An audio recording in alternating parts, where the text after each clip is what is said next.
Good morning, everybody. It's so lovely to be able to share with you this morning, and it's always a privilege. We've started this year with the Imonti School of Ministry, and it's really been great to teach. Our car guard, LJ, out there, he's at the school. He was just it's so cool. And I was just talking to him just now outside, and he was just saying, "Oh my word, I'm enjoying." The grasping God's word. We're doing this. This is the book that I'm doing with them this year, just to kind of give a background to the Bible, to understand, why the Bible was written, to whom it was written, and grasping God's words actually gives you a very good sort of. There's a picture that they give you of, them, the people that it was written for. And then there's a river, which is the culture and the time, and then there's a bridge. And that's part of what we do. Every time we preach, we try and bring a bridge. We want to bring you guys and say, okay, this is what the Bible says.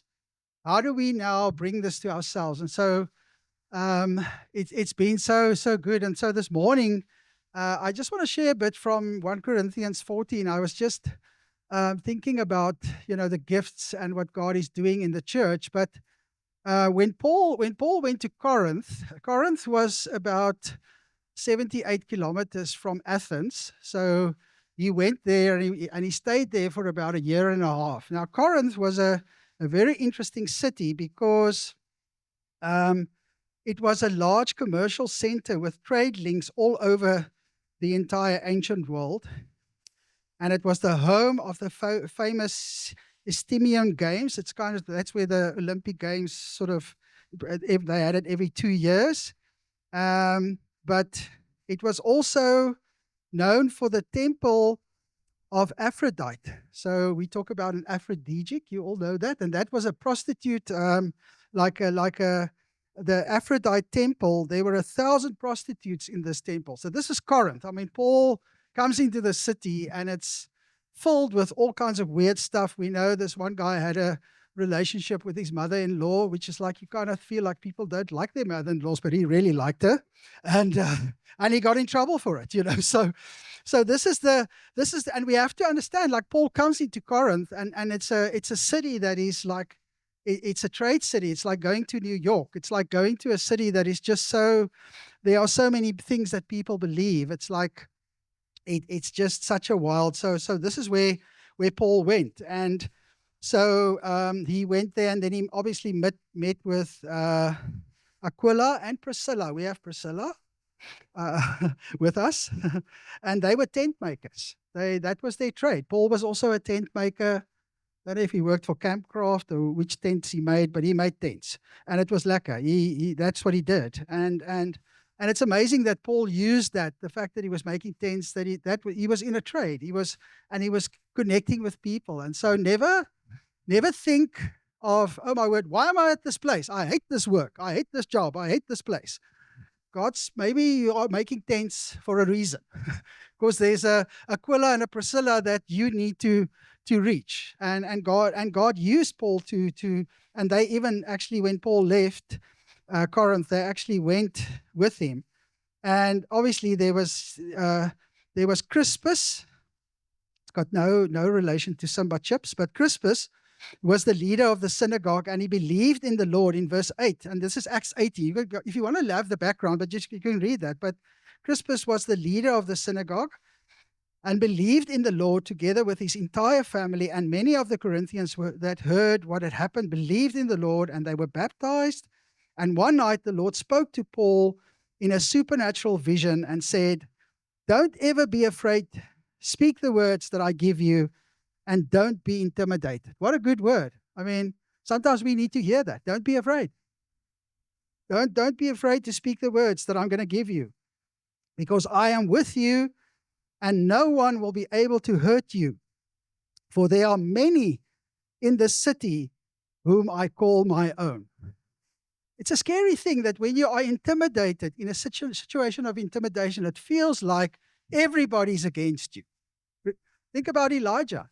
He's conquered, he's just killed all these Baal prophets. And then, he just he folds. You know, when what's sy vrou se naam weer? The Jezebel. Yeah, for some reason I lost that. I lost my Afrikaans airtime or English airtime for a moment. But Jezebel says, "I'm going to kill you," and he's so afraid he runs away. He's just killed all these people. He's seen God's power. The fire fell from heaven, and he's intimidated. So just this is what God does with us, and for you too. Sometimes when we have our biggest breakthrough, and Paul's just come from Athens. Athens was a hot city because the people were very intellectual, and there was only one guy saved, as far as I remember, in Athens. So coming to Corinth, he walks into this atmosphere, 1,000 prostitutes. The church is in he's planting this church, and there's big bad stuff happening that are going to, and I mean, he's going to later write a letter to them. And he did. He wrote a letter just to get the understanding. When he left Corinth a year and a half later, he went to Ephesus, and Paul actually wrote a letter to the Corinthians church from Ephesus. And Ephesus was also challenging. We know people were demon possessed. But there was a wonderful breakthrough in that city. But so Paul wrote to them from there. So for the next year and a half, Paul stayed in Corinth, and he was faithfully teaching the word. So how do you bring order where there's so much disorder? So Paul, we see in the progression of Corinthians, and we're not going to do the whole Corinthians, but eventually Paul comes to a place in 1 Corinthians chapter 14, and he starts talking to them about the proper use of spiritual gifts. And I'm just going to read from the Passion Translation. It just describes it so much wonderful. But in verse 1, he says, "It is good that you are enthusiastic and passionate about spiritual gifts, and especially prophecy. When someone speaks in tongues, no one understands a word he says, because he's not speaking to people, but to God. He's speaking intimate mysteries into the Spirit." What a wonderful thing. So the verse makes it clear that the tongues that Paul refers to are not known languages, but Spirit-inspired utterances. And that's the thing. I mean, we've had that. We had that last week. Somebody spoke in tongues. There was an interpretation. And that's what the Bible says. That's how it should be. And it's lovely when that happens. But a lot of times when somebody speaks in tongues, and I've never tried this, and I won't try this, because I think if I go to the lady who's at the till at the spa, and I just start speaking in tongues and say to her, "Okay, what do you think I'm saying?" She'll say, "Are you mad?" And they'll call security. But when I speak to her, she's Afrikaans, and I speak to her in Afrikaans, she can understand. Or if she's English, I can encourage her. And that's kind of what Paul is saying, that when we do that, but he's talking to the church now. So it's important that we understand that people, when they speak in tongues, he's speaking intimate mysteries in the Spirit. There's something, and it's lovely when somebody can come and interpret that. And I've had many opportunities where somebody has spoken in tongues, and I've been able to I just get that, and I just know this is what it means, and I can share that. But it's a gift. It's something that God gives to us. So, but then when someone prophesies, he speaks to encourage people, to build them up, and to bring them comfort. And I think this is very important to understand that. Because when somebody prophesies, he's encouraging someone, he's building them up. And it's interesting, the Greek word is paramythia. So it sounds, so it could also be translated as soothing, calming, or soothing and calming speech, or affirmation. And you'll see that when you or affirmation. So Paul doesn't describe prophecy as predictive. Don't make the mistake to tell someone when they're going to get married. You're going to get in big trouble. Okay, don't do that. Okay.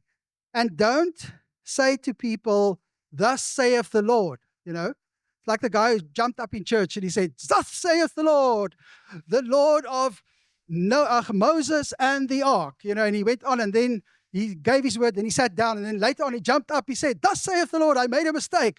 It's not Moses, it's Noah of the ark." So I'm just sorry, guys. God doesn't make mistakes. Okay, so don't do that. If I say to you, the Lord has told me, you can't argue with me because God has now spoken. You must just take it. Don't do that. You can say, "I feel," because sometimes we feel. But I can tell you, listen, I think you're feeling wrong. I think you had too much pizza last night, or you drank too much ginger beer. Something's gone to your head. Just, don't do that. So it's very important that we know that prophecy is supposed to be encouraging. It's supposed to build people up. And so Paul goes on and he says, the one who speaks in tongues advances his own spiritual progress, while the one who prophesies builds up the church. So the whole thing of prophecy, it's really there to bring order. And in Romans 8:26, Paul says, "And in a similar way, the Holy Spirit takes hold of us in our human frailty to empower us in our weakness." For example, at times we don't even know how to pray or know the best thing to ask for, but the Holy Spirit rises up within us to super intercede on our behalf, pleading to God with emotional sighs too deep for words. So he's kind of, when he talks about the tongues, and he talks about it's something where you are actually speaking to the Lord. So that's what's happening, to understand that. So I would be delighted if you all spoke in tongues, but I desire even more that you impart prophetic revelation to others.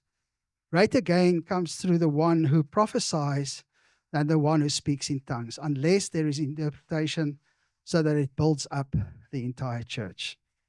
So this morning, I really want to encourage us, and I want to, in a sense, enthuse us and encourage us to really know that God has given us the gift to be able to prophesy, but it's not an official thing of getting on some kind of platform on a chair, grabbing the microphone in Spa and saying, "Thus saith the Lord." There was a guy in Pretoria that used to walk around, and he had like this big black jacket on. Maybe people that lived in Pretoria in those days, in the late 80s, 90s, and he would just, like, when you're walking in the street, you're minding your own business, and then he would just jump in your face and say, in Afrikaans, he would say, "Soek Christus voor Christmas." It's like, find Jesus before Christmas. Like, hey, woo. And he would go into the movies, like people are sitting in the movies, like watching whatever, hopefully not Jaws or some kind of terrible movie, and he runs into the movie, opens the door, shouts in the movie, "Soek Christus," and ooh, everybody hops, because he felt like he's the voice of God. He has to tell people, and that's not the right approach. I think some people most probably had heart attacks in the movies because of this just coming in there, and he would just confront people in the street, and that's definitely not what the Lord wants us to do.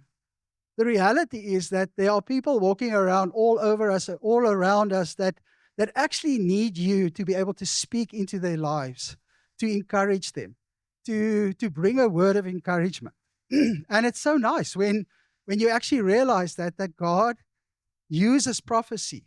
And because when we think of prophecy, we always think about, oh my word, it's future tense. No, it's just, where are you at? And God actually meets you where you are. And sometimes there are prophecies, there are people that bring a prophecy or say something about South Africa and things, and we kind of say, okay, wow, this is a word for our country.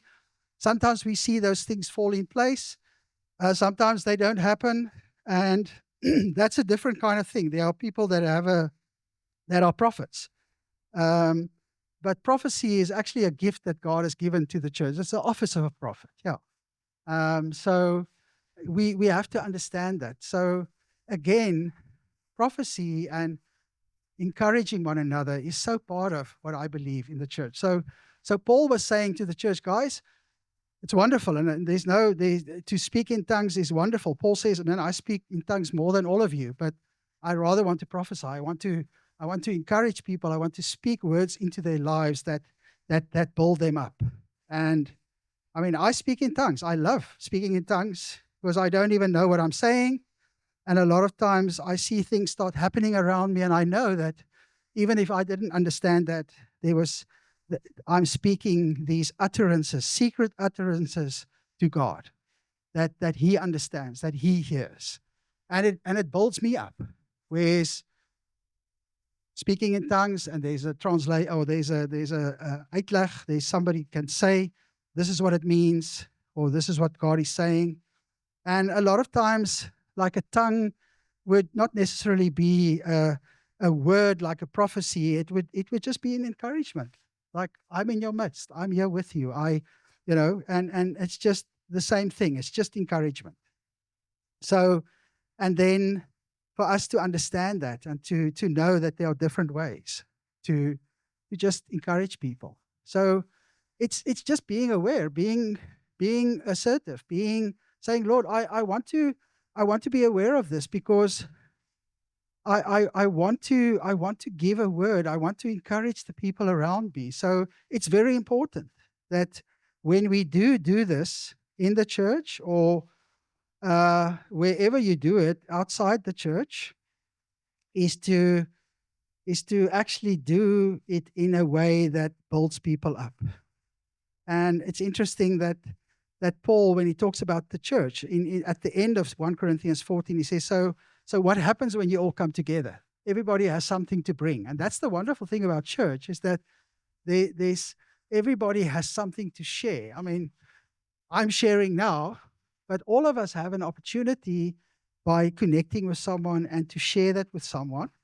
And so Paul says that if somebody brings a prophecy, you can prophesy in turn, and so you are actually, there's a place for you can all, in verse 31, for you can all prophesy in turn, and in an environment where all present can be instructed, encouraged, and strengthened.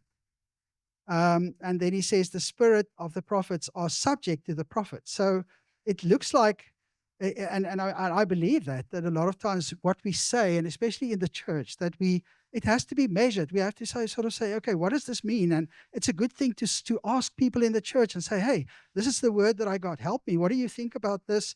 And for you too. I mean, God speaks to you. So a lot of times people will come and tell me something, and I'll just say, listen, I hear you, but I just want you to say that this is not something God has said to me, but I am open to the Lord. I would love to hear more from that. So it's very important that we know, that we know what we believe. We know also we have this relationship with God. Sorry, I wanted to read verse 29 first. He says, in the same with prophecy, let 2 or 3 prophets prophesy, and let the other prophets carefully evaluate and discern what's being said.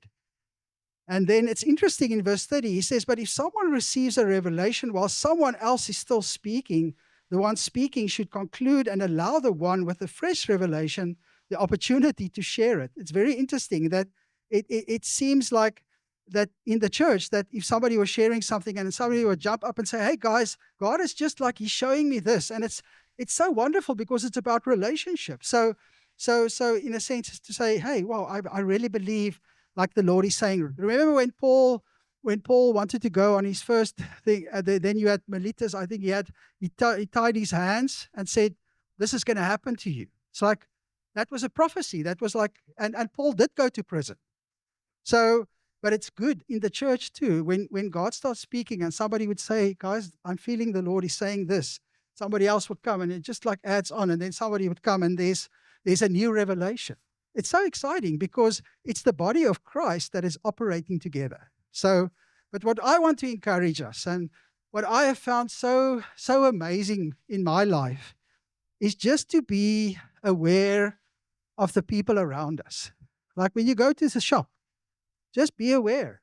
Like if somebody walks in front of you and they've got a very sore leg, stop them and say, hey, what's happened? Oh, I had an accident. Hey, can I? And you just encourage them and say, you know what, I just feel like God just wants to tell you that he loves you. I mean, you can't go wrong with that because God does love you. It's in the Bible, okay? You don't even have to, it's not that you have to think and say, okay, I see you've got two children. I mean, you don't have to, don't do that. Don't Don't feel intimidated. Just be there to encourage them and say, may I pray for you? And I've never had somebody that said, no, don't pray for me. People are quite happy and say, can I pray for your leg? I see that it's painful, and I feel so sorry. I can see that you're hurting. Pray for them. And they would say, wow, it just feels better, but I also feel so nice because just feel encouraged because I feel the love of God. That's what it's about. It's just that people will know that and that they will feel encouraged. So I want to encourage you to step out and not to be afraid. But you don't have to be weird, guys. Don't be weird. Just be yourself. Don't try and say, I see a windmill and you don't see nothing. But if you see a windmill, then see a windmill. It's perfect, I mean, Brendan sometimes sees funny stuff. I normally don't see pictures, but I can, when I start praying for people, and that's a good way. When I start praying for people, it's like the Lord just brings revelation to me about that person. But the whole thing is to build them up, to encourage them. We're not in the Old Testament. We don't have to tell them, you've done wrong. It's all, there's no hope for you. Sorry, go past go, but don't collect your 200 rand. Sorry, you've been a bad person. It's not going to work for you. So we have to learn to encourage people. So this morning I wanted to do a bit of an activation. And again, remember, this is the church. It's not like in the army. In the army, if the corporal says, okay, everybody run 5 kilometers, then everybody, I'm not the corporal. Okay. We are led by the Spirit. And so this morning, I just want to encourage you, and I'm going to start to show you how to do this, and it's just a simple way. So what I've done, I've just brought a few prophetic sort of like just instruments that we can use to give someone a word. So this is a liggie, this is a light. I hope it works. Yeah, it does work. So this morning, Oliver, when I found this thing, I was thinking of you because Oliver and I ride bike together. So we have to have a light in the morning. Otherwise, people don't see us. But this is a very cool torch because it's also got a Bluetooth speaker. So you can, even if Oliver, I can bring this with and we can put some worship on for us in the morning. We must just not close our eyes and ride into a tree. But Oliver is amazing because I've got an e-bike. So it's like I've got a motor, like I can give myself Vuma when I go up the hills. Oliver has a normal bike, it's amazing. But so Oliver, when I saw this light this morning, I was thinking of you and thinking like this, just the light. I really see you as someone who is light. Like I've seen you in so many different places, and I just feel like the Lord just wants to encourage you again and say like, hey, thank you for being light, because you are light where God has put you, and the circumstances that you find yourself in is that God is using you. And I just sensed like this light, you are a light, and God is just wanting to say, hey, well done, son. I'm proud of you. It's like, and I'm proud to be your friend because you are a good friend and you really are light. And I see that happening, and I want to thank God for you. So I bless him for that. Yeah. So Father, bless Oliver. Thank you for his friendship. Thank you that we can ride our bikes together, that we can sweat together, that we can have a good time together, and that we can be aware of who you are in our lives. And so I bless him. And Father, I just pray this morning that I want to activate this in our midst. Thank you that you've given the church the blessing of prophesying, of encouraging one another. And so this morning, I pray that you would help us to do that. Thank you, Lord, that Paul, as he taught the Corinthians, as he wrote this letter to them, that just to bring order back and say, hey, guys, the church is actually an awesome place. And it's a place where we can encourage each other and where we can see God moving in a wonderful way. So, Father, I just pray, Holy Spirit, activate us to be a blessing to one another now.